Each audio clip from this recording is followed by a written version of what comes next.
मध्य प्रदेश विधानसभा चुनाव 2023 का मतदान समाप्त हो चुका है। अब 3 दिसंबर को मतगणना होनी है, लेकिन इससे पहले मध्य प्रदेश में किसकी सरकार बनेगी, हमारे साथ ग्वालियर के कुछ पत्रकार मौजूद हैं, हम उनसे जानने का प्रयास करेंगे।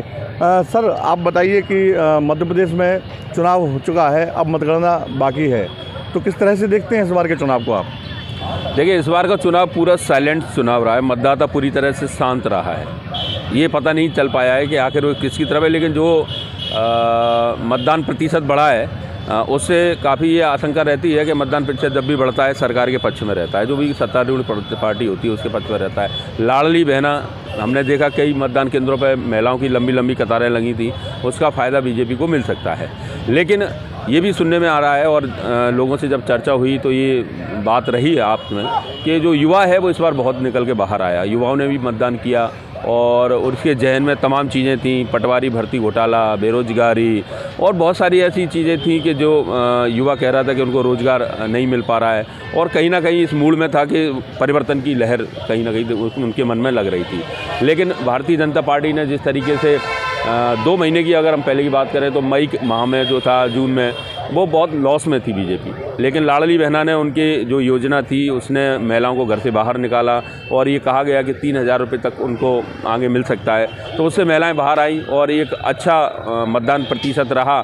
इसके साथ साथ चंबल अंचल जातिगत आधार पर होता है। यहाँ योजनाओं को लाभ तो है, लेकिन जातिगत आधार पर मतदान होता है और ये भी देखने को मिला बहुत सारे इलाकों में। ग्वालियर 15 में हम बात करें या अन्य जो विधानसभा है वहाँ पर बात करें, अभी जो स्थिति लग रही है जिसमें बीजेपी को यहाँ ज़्यादा अच्छी बढ़त नहीं मिलेगी।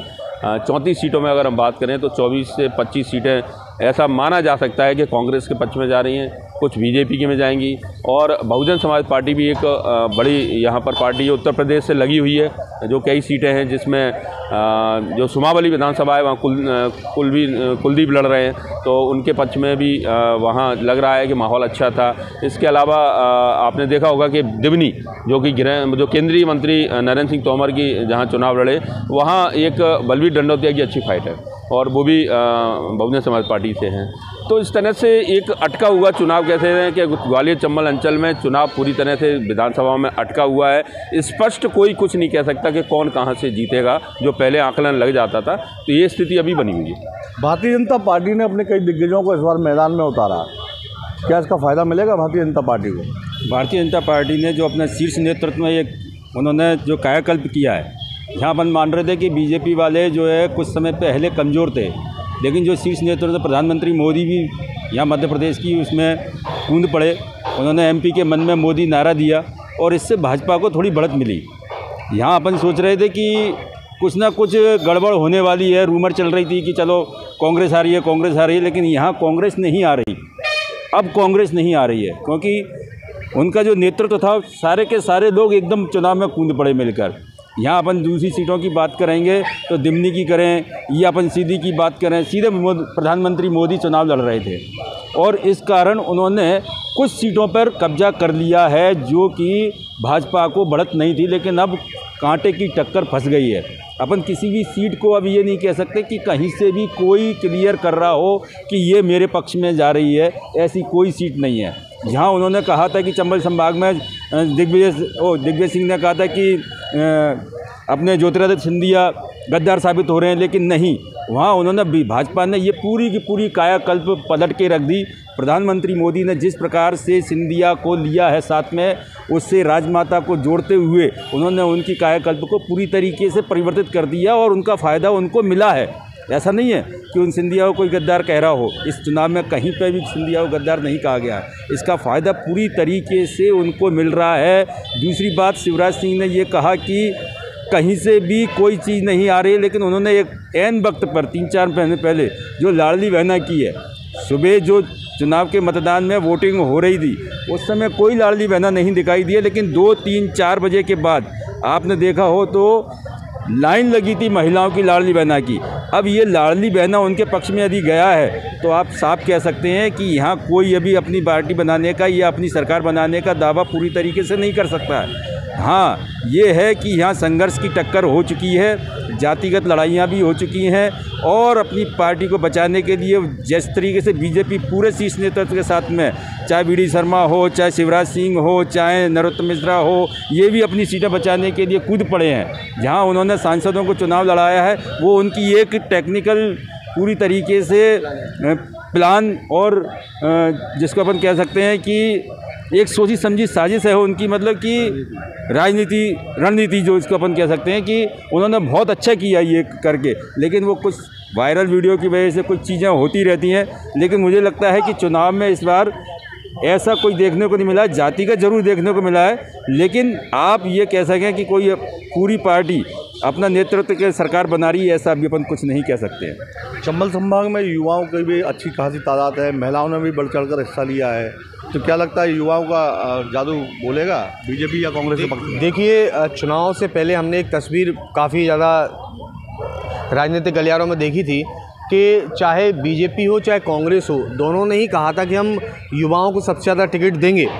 और जब चुनाव का वक्त आया और टिकट वितरण शुरू हुआ तो उस तस्वीर में हमने देखा कि उम्रदराज या कहें राजनीति के अच्छे बड़े प्रोधा अनुभव वाले लोगों को ही टिकट दिया गया। अब बात ये आती है, इस तरह से आपने युवाओं की हिस्सेदारी और महिलाओं की हिस्सेदारी की बात करी। महिलाओं की और युवा की वोटिंग परसेंटेज जो रहा इस बार बढ़ा है। सीधे तौर पर कांग्रेस दावा कर रही है कि युवाओं को बेरोजगारी के परेशानी से जूझना पड़ा है, इसके चलते वोटिंग परसेंटेज बढ़ा है। महिलाएं घर गृहस्थी में महंगाई से परेशान है, इस वजह से वोटिंग परसेंटेज बढ़ा है। वहीं दूसरी ओर सरकार ने दावा किया था कि लाडली बहना योजना का बहुत फ़ायदा मिला है महिलाओं को, उनकी परेशानियां दूर हुई हैं तो उसका फ़ायदा मिला है। इसके साथ ही युवाओं को लेकर सीखो कमाओ योजना की बात पार्टी ने करी थी और जो योजना शुरू करी उसको लेकर भी साफ तौर पर कहा। तो दोनों ही ओर से पार्टियों की तरफ से कहा गया है कि हमारी जो योजनाएं, हमारे जो वादे हैं उनको देखते हुए इन लोगों ने वोट किया है। लेकिन यदि ग्वालियर चंबल अंचल की पूरी तस्वीर को देखा जाए, ग्वालियर चंबल अंचल में लगभग 14 सीटें ऐसी हैं जहां पर बीजेपी और कांग्रेस के बड़े दिग्गज चुनाव लड़ रहे हैं। 6 प्रदेश सरकार के कैबिनेट मंत्री चुनाव लड़ रहे हैं, 1 सीट पर केंद्रीय मंत्री चुनाव लड़ रहे हैं। इसके अलावा कांग्रेस के नेता प्रतिपक्ष चुनाव लड़ रहे हैं इसी अंचल से। इसके अलावा कार्यकारी प्रदेश अध्यक्ष चुनाव लड़ रहे हैं। जयवर्धन सिंह जो कि कांग्रेस के दिग्गज नेता कहा जाए, उनके बेटे हैं।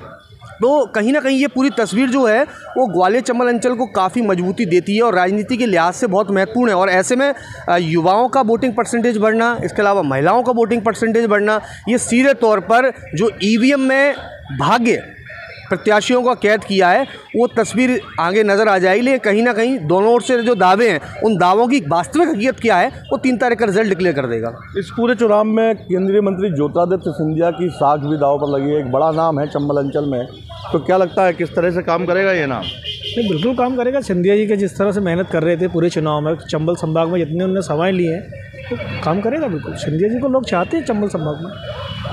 रोल मॉडल भी हैं युवाओं के? बिल्कुल रोल मॉडल है।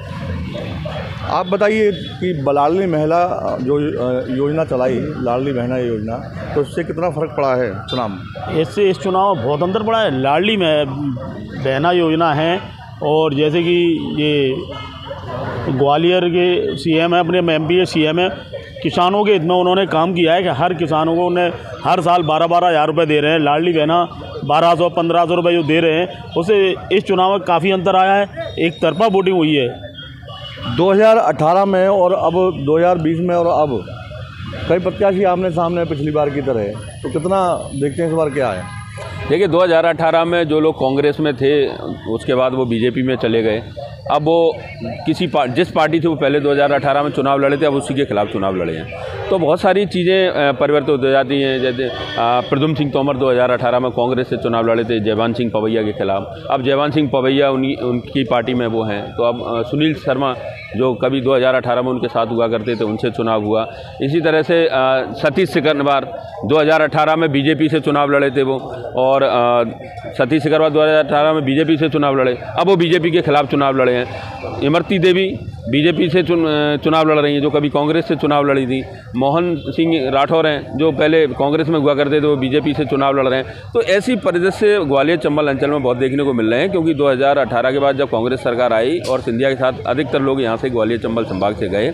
अब वो उन पार्टियों से चुनाव लड़ रहे हैं जिन पार्टियों के खिलाफ वो 2018 में चुनाव लड़े थे। तो कई परिदृश्य बदलेंगे। अब इसमें भारतीय जनता पार्टी का जो पूरे ग्वालियर चंबल अंचल में आकलन किया जाए तो कई ऐसी सीटें हैं जहाँ भाजपा के जो मूल कार्यकर्ता हैं उनको दरकिनार कर दिया गया, उनके नेताओं को दरकिनार कर दिया। आज प्रभात झा कहीं हमें चुनाव में नज़र नहीं आए, जयवान सिंह पवैया जी कहीं चुनाव में हमें साफ तौर पर दिखे नहीं।